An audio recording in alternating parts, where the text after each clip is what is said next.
Après le Burkina Faso, le Premier ministre pour sa première sortie était au Sénégal, au Bénin et en Côte d'Ivoire. Diango Sissoko a été reçu par les présidents des 3 pays qui ont renouvelé leur soutien au Mali pour une sortie de crise. Le Mali dispose désormais d'une usine de fabrique de fer à béton. Elle a coûté plus de 5,5 milliards de francs CFA et a été inaugurée hier après-midi par le ministre du Commerce et de l'Industrie. Le secteur privé est sérieusement touché par la crise que traverse le Mali. L'impact de la crise sur le secteur, c'est le thème d'une conférence tenue ce matin. Les participants vont formuler des mesures d'urgence et de relance économique pour faire face à la crise.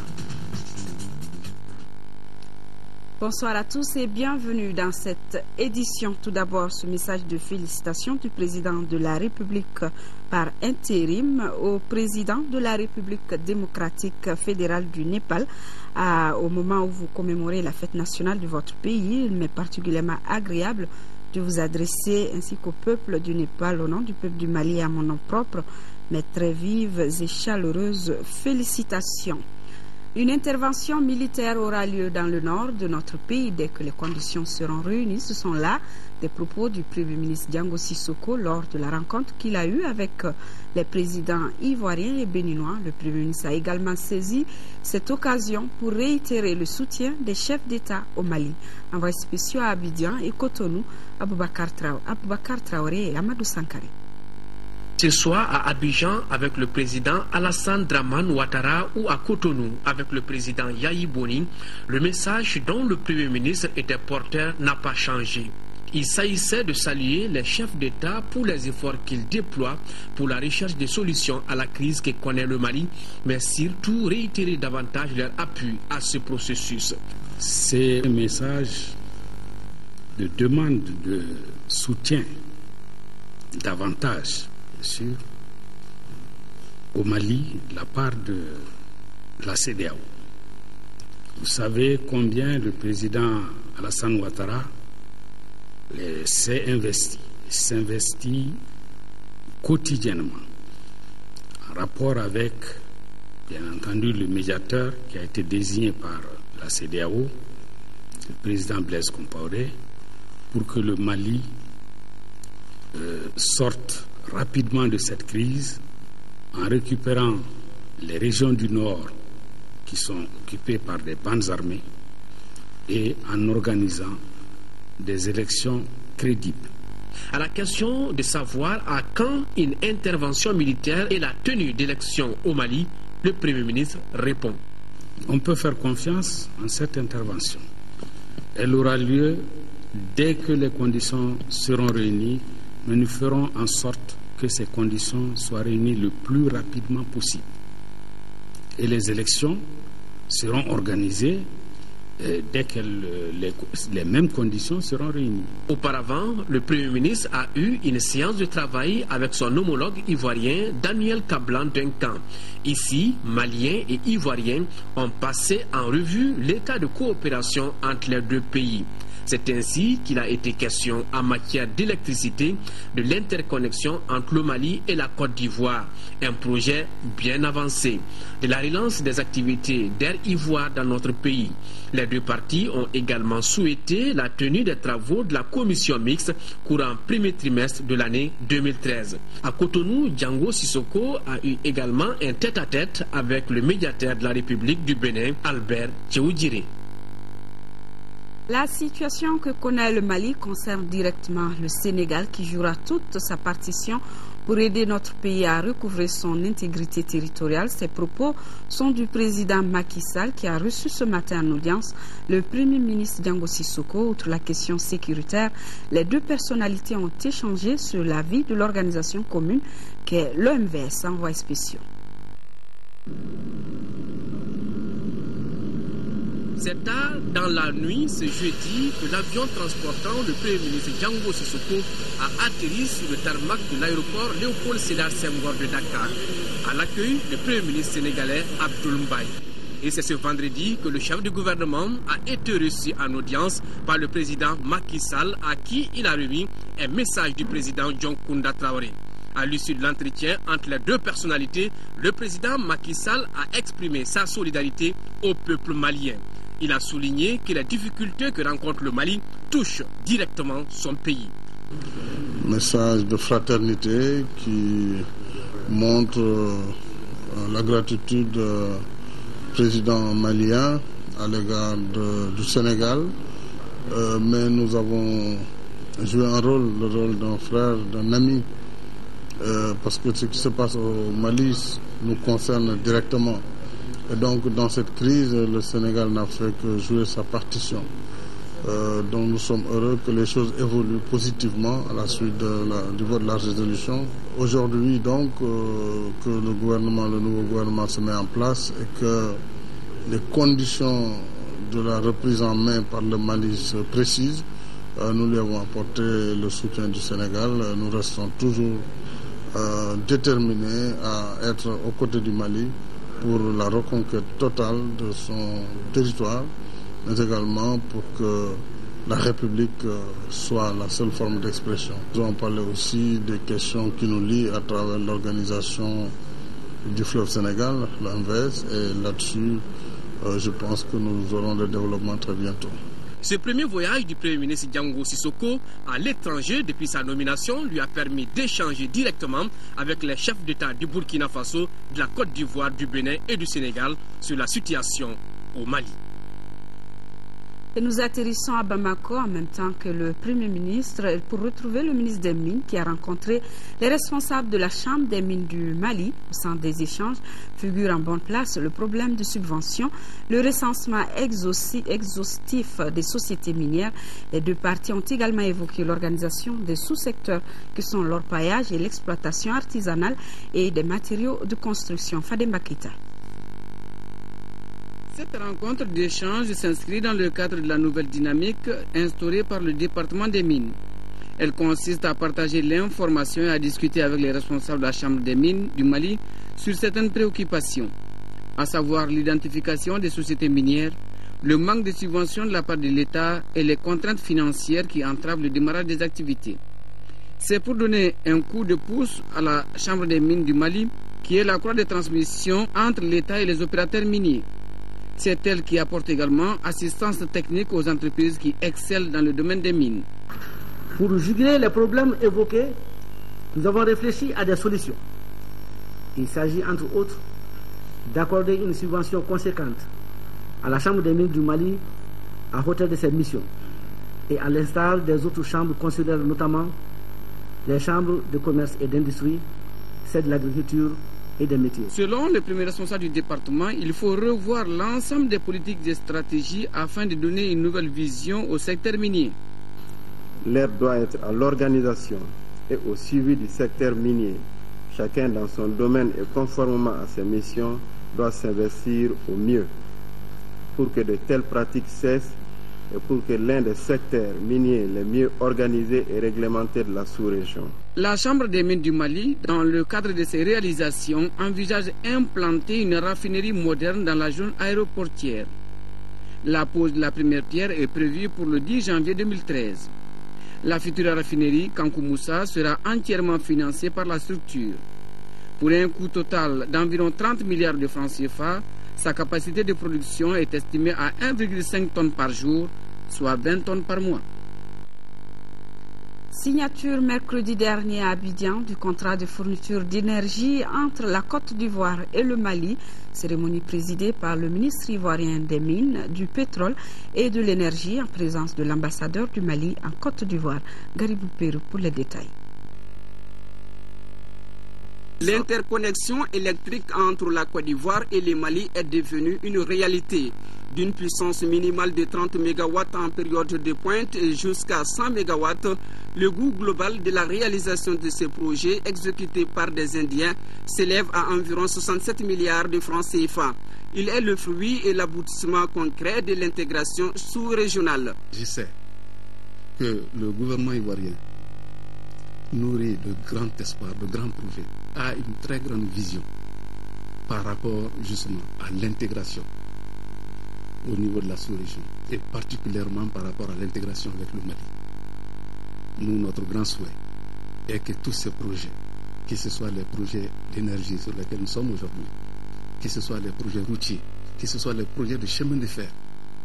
Nous, notre grand souhait est que tous ces grands projets soient réalisés, voient le jour, pour la plus grande satisfaction, pour le plus grand bonheur du peuple malien, aussi certainement du peuple ivoirien.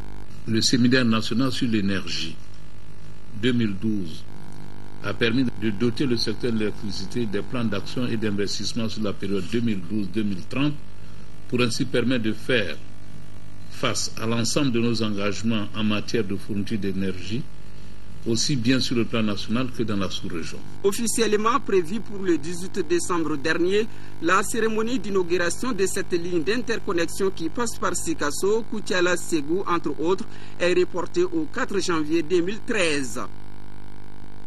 Voilà, Gary, vous restez ici à Bamako qui nous donne les détails de cette cérémonie. Le Mali dispose désormais d'une usine de fabrique de fer à béton. Elle a été inaugurée hier après-midi par le ministre du Commerce et de l'Industrie. L'usine, qui a coûté plus de 5,5 milliards de francs CFA, permettra d'une part de ravitailler le pays en fer à béton et d'autre part de lutter contre la pauvreté et l'exode rural dans les 16 villages de la commune de Tienfala, située dans le village de Fougabougou.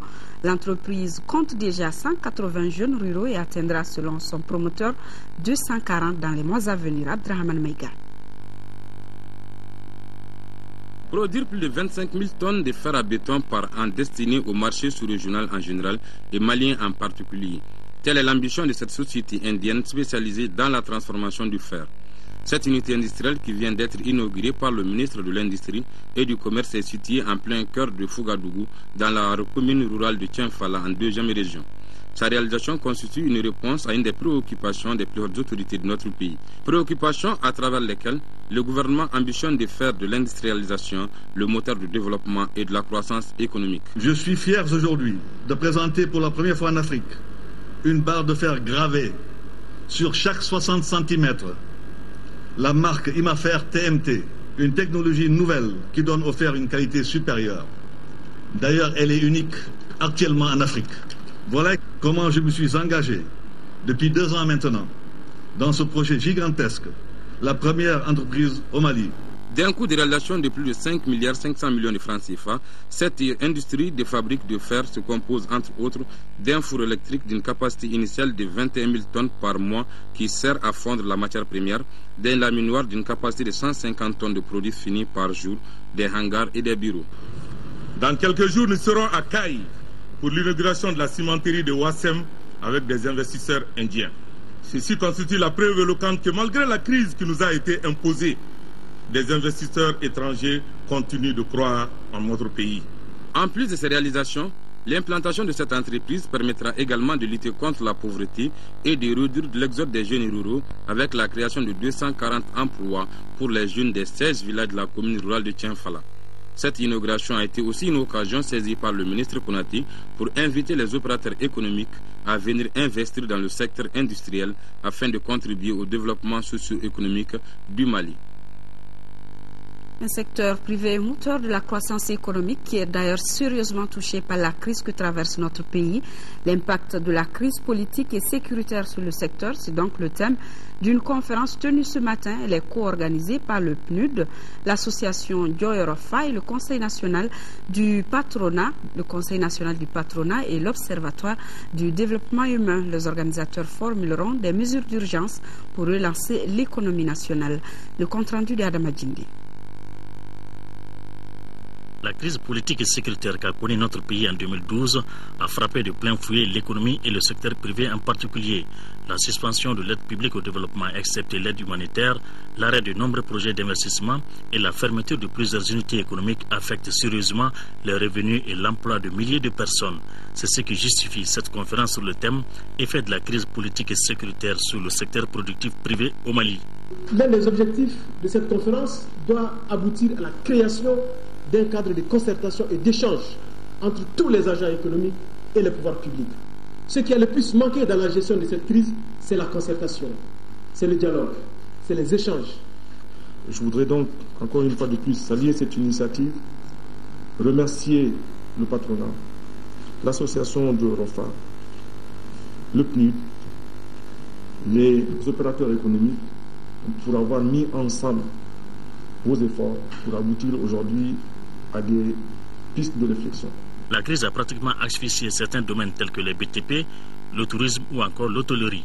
70% des hôtels qui sont sur les sites touristiques ont fermé. Les touristes sont inexistants. Et ce serait dommage, vraiment, si l'État ne nous vienne pas en aide. Et les hôteliers qui sont sur place, la plupart d'entre eux ont déjà déserté. Cette rencontre doit aboutir à des mesures d'urgence et de relance économique afin de faire face à la situation.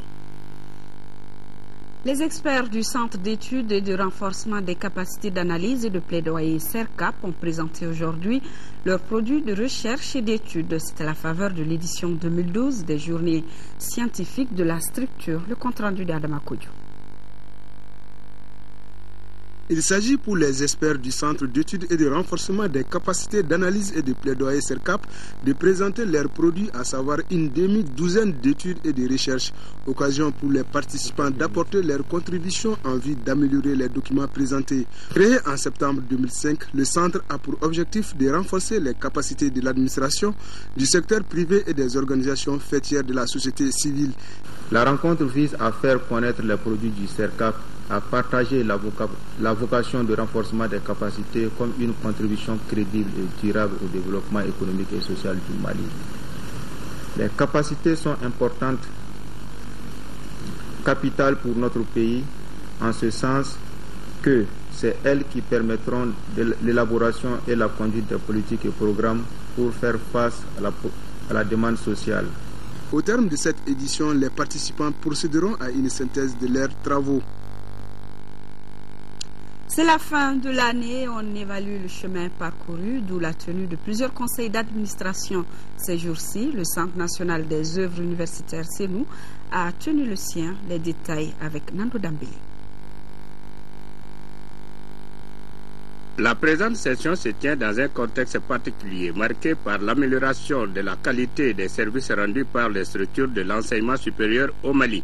Cette qualité passe par la maîtrise des effectifs d'étudiants, le paiement des droits des étudiants à terme échu et l'amélioration des conditions de vie et de travail des étudiants, afin que nos enfants, qui sont les étudiants, puissent être bien formés et puissent répondre aux attentes de la nation entière. La session se tient également à un moment où le Centre national des œuvres universitaires traverse d'énormes difficultés liées essentiellement à l'inadéquation de ses textes et de ses ressources de fonctionnement à sa mission. Face à la pertinence de ces difficultés, déjà signalées par la 4e session de notre Conseil, et à la volonté de les surmonter, je tiens à vous rassurer de la disponibilité de mon département à soutenir le CENU et à l'accompagner dans la mise en œuvre des réformes envisagées.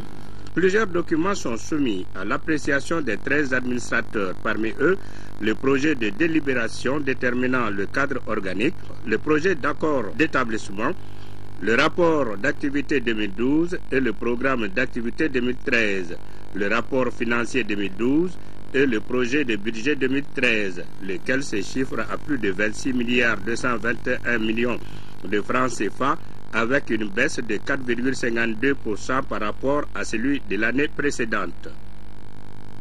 32e session du conseil d'administration de la Poste. Le service traverse une période difficile en raison de la situation socio-économique que connaît le pays. Plus de 15 bureaux de poste des régions sous occupation et celui de Koulouba à Bamako sont fermés. Moussa Fani. Le budget 2013 de la Poste se chiffre en recettes et en dépenses à plus d'1 milliard 736 millions de francs CFA. Il connaît une baisse de 9% par rapport à celui de l'année écoulée. Les activités de la structure ayant connu des perturbations avec la fermeture des bureaux des régions occupées. Cette baisse s'explique par le contexte socio-économique que connaît notre pays. Situation qui a entraîné la fermeture de plus d'une quinzaine de bureaux de poste. Aussi, les activités étant liées donc par l'effet d'entraînement, la baisse des opérations dans un bureau peut avoir des répercussions significatives dans le reste du réseau postal. Pour les administrateurs, malgré la situation socio-économique actuelle, l'espoir est permis. Aujourd'hui, La Poste traverse une période très difficile en raison de la situation que nous vivons.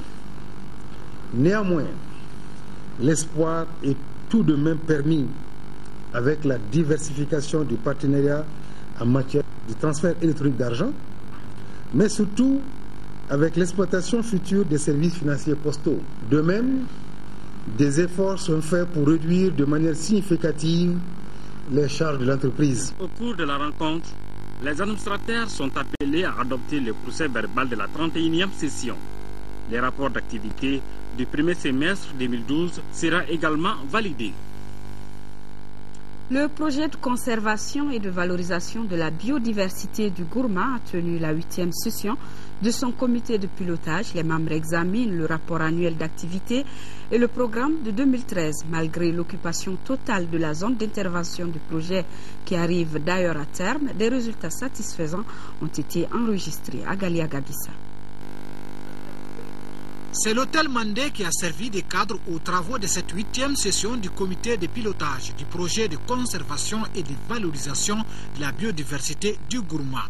Le projet arrive à terme pratiquement dans quelques jours, mais aussi le contexte est caractérisé par l'occupation depuis mars 2012 de sa zone d'intervention par des bandes armées. Cette dernière situation, à n'en pas douter, a eu des répercussions néfastes sur la mise en œuvre de ces activités après le transfert de la maîtrise d'ouvrage des composantes 1, 2 et 3 au syndicat d'intercollectivité du Gourma à Sihar. Elle est à l'origine de la délocalisation actuelle à Bamako du personnel clé du projet et la résiliation de certains contrats. Malgré ces difficultés, les résultats enregistrés durant les 6 ans d'existence du projet sont satisfaisants. Parmi les nombreuses réalisations, on peut citer l'aménagement de 4 aires de conservation ou de valorisation de la biodiversité dans 22 communes réparties entre les cercles de Douanza en 5e région, Gourma-Ararous en 6e région, Gao et Ansongo. Le financement de 63 micro-projets qui ont coûté plus de 344 millions de francs CFA. C'est pour consolider ces réalisations que les membres du comité de pilotage ont examiné le rapport d'activité au titre de l'année 2012 afin de dégager les perspectives pour 2013. Selon le ministre de l'Environnement et de l'Assainissement, l'État prévoit un budget pour la poursuite des activités du projet dont le financement extérieur arrive à terme. Sur 28 activités programmées, la Naser a pu réaliser 22, soit un taux d'exécution de plus de 78%. Ce bilan peu satisfaisant s'explique par la crise que connaît le pays. Les antennes régionales de l'agence ont subi des dommages qui ont occasionné une baisse de près de 3% de son budget. La 6e session du conseil d'administration de la Naser, c'était ce matin et le reportage est signé Mohamed Diarra. Et l'exercice de routine avec une nouvelle direction et de nouveaux administrateurs. Lorsque les administrateurs de la Naser se retrouvent, ils ne peuvent parler que de la lutte contre la sécurité routière. À la Naser, l'accent est mis sur la promotion du port du casque. Le but est de réduire considérablement les accidents de la circulation. La Naser a réalisé les activités suivantes. Au titre de la formation, de l'information et de la sensibilisation des usagers de la route. Il s'agit notamment de l'organisation des journées de sécurité routière à Tombouctou et la poursuite de la formation des agents de la police et de la gendarmerie au remplissage de la fiche BAC. La liste des réalisations n'est pas exhaustive. Sur les 28 activités programmées, 22 ont été réalisées et 6 en cours d'exécution, ce qui fait un taux d'exécution de 118,57%. L'explication de ce retard dans l'exécution de ces activités s'explique par la situation de l'incertitude du pays. Les antennes régionales en Naser ont subi des dommages qui ont eu des incidences sur le budget 2013 de la Naser. Il connaîtra une diminution de près de 3%. Nous sommes environ à 1 milliard 260 millions de budget. On est obligé de serrer la ceinture. Vous savez que l'insécurité routière ne connaît pas de crise. Donc nous allons mettre l'accent sur la prévention pour que la crise que nous connaissons déjà ne soit pas aggravée par des accidents de la circulation routière. La tâche s'annonce donc ardue, mais les administrateurs de la Naser ne comptent pas baisser les bras. pour donner à cette structure sa raison d'être.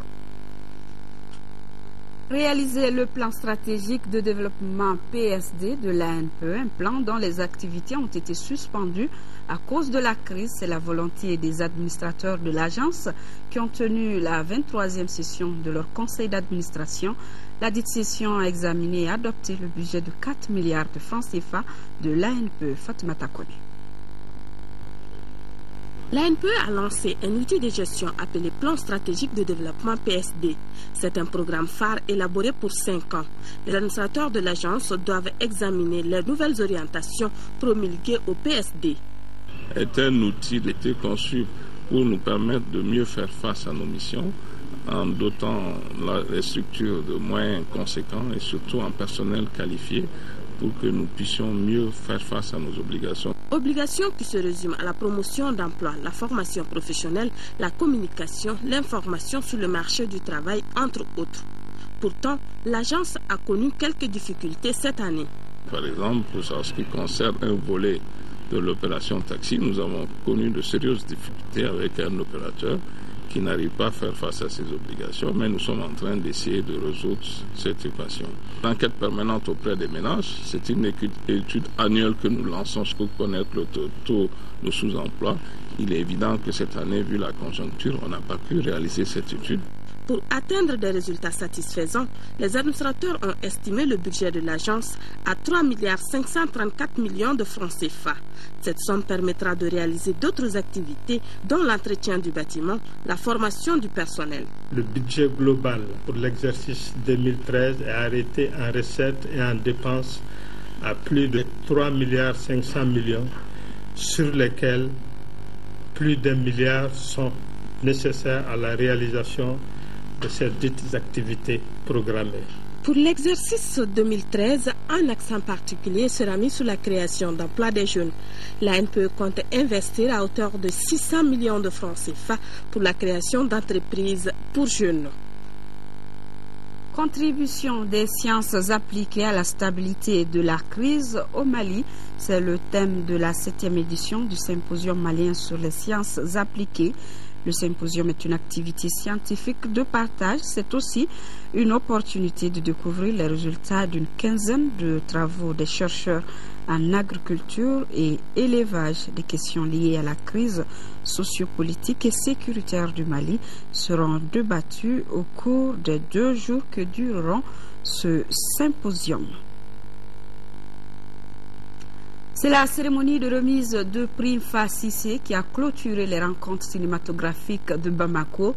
Ce prestigieux prix a été décerné cette année à Nelson Mandela de l'Afrique du Sud et à Mahatma Gandhi de l'Inde. Étaient présents à la cérémonie des membres du gouvernement, des députés de l'Assemblée nationale, des députés donc qui sont naturellement de l'Assemblée nationale, des représentants de la société civile et bien d'autres personnalités. Modibo Soare. Le prix FACIC de l'Union des créateurs et entrepreneurs du cinéma de l'Afrique de l'Ouest, UCKO, est une gratification décernée à une personnalité politique, scientifique et culturelle à travers le monde. Rôle du cinéma dans la culture de la paix étant le thème de cette 9e édition des rencontres cinématographiques de Bamako et du Festival international de N'Djamena, l'UCKO rend ainsi hommage à Nelson Mandela de l'Afrique du Sud et à Mahatma Gandhi de l'Inde, 2 apôtres de la paix. Cette année, nous avons discerné ces 2 prix à ces personnalités qui semblent pour nous un symbole de la liberté, un symbole de foi, un symbole même de croyance en être humain. Parce que ces 2 hommes, ils ont cru en l'homme, quelle que soit sa couleur. Créé en 1991, ce prix porte le nom du défunt frère aîné du cinéaste Souleymane Cissé, dont l'engagement à ses côtés lui a permis d'écrire les plus belles pages de l'histoire du cinéma malien. Auparavant, l'assistance a eu droit à la projection d'un court-métrage intitulé Le Devin d'un Golonina. Cette œuvre de 15 minutes réalisée par Souleymane Cissé retrace l'histoire d'un vieux marabout abandonné par les siens. En somme, c'est un entretien entre le réalisateur et le personnage central du film. Almami Cissé, lui aussi gratifié du prix N'Djamena Sori lors de cette cérémonie de clôture. Le rôle du cinéma dans la culture de la paix est une démarche qui traduit donc tout l'engagement des professionnels du cinéma malien dans la culture de la paix. Et sport, actualité sportive, après Benenco, la Société africaine de transit et bien d'autres particuliers, c'est au tour de l'Association professionnelle des banques et établissements financiers au ministère de l'Enseignement supérieur et de la recherche scientifique de donner leur contribution aux aigues du Mali, des remises qui vont dans le cadre de l'opération de soutien lancée. Le compte-rendu de Abdelkarim Kaba. Les Maliens ne comptent pas rester en marche de l'opération Grande Collecte de fonds pour les équipes nationales de basket et de football engagées dans les compétitions internationales en 2013. C'est pourquoi, en l'espace de 4 jours, environ 43 millions de francs CFA ont été réceptionnés par le ministre de la Jeunesse et des Sports. Les donateurs sont entre autres la Société Benenco, 20 millions de francs CFA, la Société africaine de transit, 1 million, le cabinet du ministère lui-même, 500 000 francs CFA, le ministère de l'Enseignement supérieur et de la recherche scientifique, 250 000 francs CFA, et l'association professionnelle des banques et des établissements financiers, 20 millions. Elle se situe dans le cadre de la solidarité et de l'esprit patriotique que l'ensemble des banques et les établissements financiers ont voulu apporter au ministre de la Jeunesse et des Sports pour mieux préparer les aigues afin d'assurer des résultats probants pour la prochaine CAN en Afrique du Sud. Tous les Maliens, et nous particulièrement aujourd'hui, nous espérons de tout cœur que nos footballeurs puissent réaliser un résultat en Afrique du Sud. Nous le voulons pour nous-mêmes, mais nous le voulons surtout pour le pays. En attendant la première grande compétition qui est la CAN de football dans 3 semaines en Afrique du Sud, la Commission compte sur l'engagement et l'esprit patriotique des Maliens. L'opération Soutenons les aigues se poursuivra jusqu'en septembre 2013, date de la dernière compétition. Sport toujours, athlétisme, cette fois-ci la 5e édition du marathon Groupe Bank of Africa aura lieu cette année le 13 janvier à Bamako. L'information a été donnée et officialisée hier au cours d'une conférence de presse dont Isaac Thienou nous fait le compte-rendu. C'est à travers un point de presse animé par la Fédération malienne d'athlétisme et le Groupe Bank of Africa que les deux partenaires ont dévoilé la date de la 5e édition du marathon de Bamako. Cette compétition d'endurance est ouverte aux 14 pays dans lesquels la banque est implantée. Cette année, le marathon se tient dans un contexte particulier. Cette édition 2013 est placée sous le signe de la solidarité Mali, avec une pensée forte pour les populations du Nord. Le marathon, on l'a dit, mais il faut le répéter, est une discipline qui met en avant les valeurs communes à notre groupe, telle la persévérance et la gestion disciplinée et rigoureuse de ses ressources pour atteindre le but et franchir la ligne d'arrivée avec succès. Le groupe Bank of Africa est plus que jamais déterminé à pérenniser cette compétition dans notre pays. Le marathon véhiculant des valeurs sportives basées sur l'endurance, la résistance, sera cette année spéciale aux yeux de la Fédération malienne d'athlétisme. Cette édition sera spécialement l'occasion pour nos élèves et étudiants de faire montre d'une grande participation et d'un enthousiasme débordant. Pour nos athlètes militaires qui y participent chaque année, une preuve de leur mobilisation et de leur détermination sans faille pour la libération imminente du nord de notre pays. Cette année, le circuit sera modifié et tout se passera sur la rive gauche. En plus du marathon, 2 autres courses d'endurance seront à l'honneur. Il s'agit des 10 km pour les hommes et femmes de plus de 18 ans et 5 km pour les garçons et filles de moins de 18 ans. Restez avec votre télévision nationale, nos programmes se poursuivent. Je vous retrouve dans quelques instants pour le journal des formations. Le journal des formations qui viendra donc juste après l'émission Performance, fin donc de cette édition. Demain 13h vous sera présenté par Ndessi Soko. Je vous retrouve si tout va bien pour l'édition du soir. Merci d'avoir été des nôtres et merci de rester de cœur et d'action avec nos parents vivant sous occupation. Bonsoir à tous.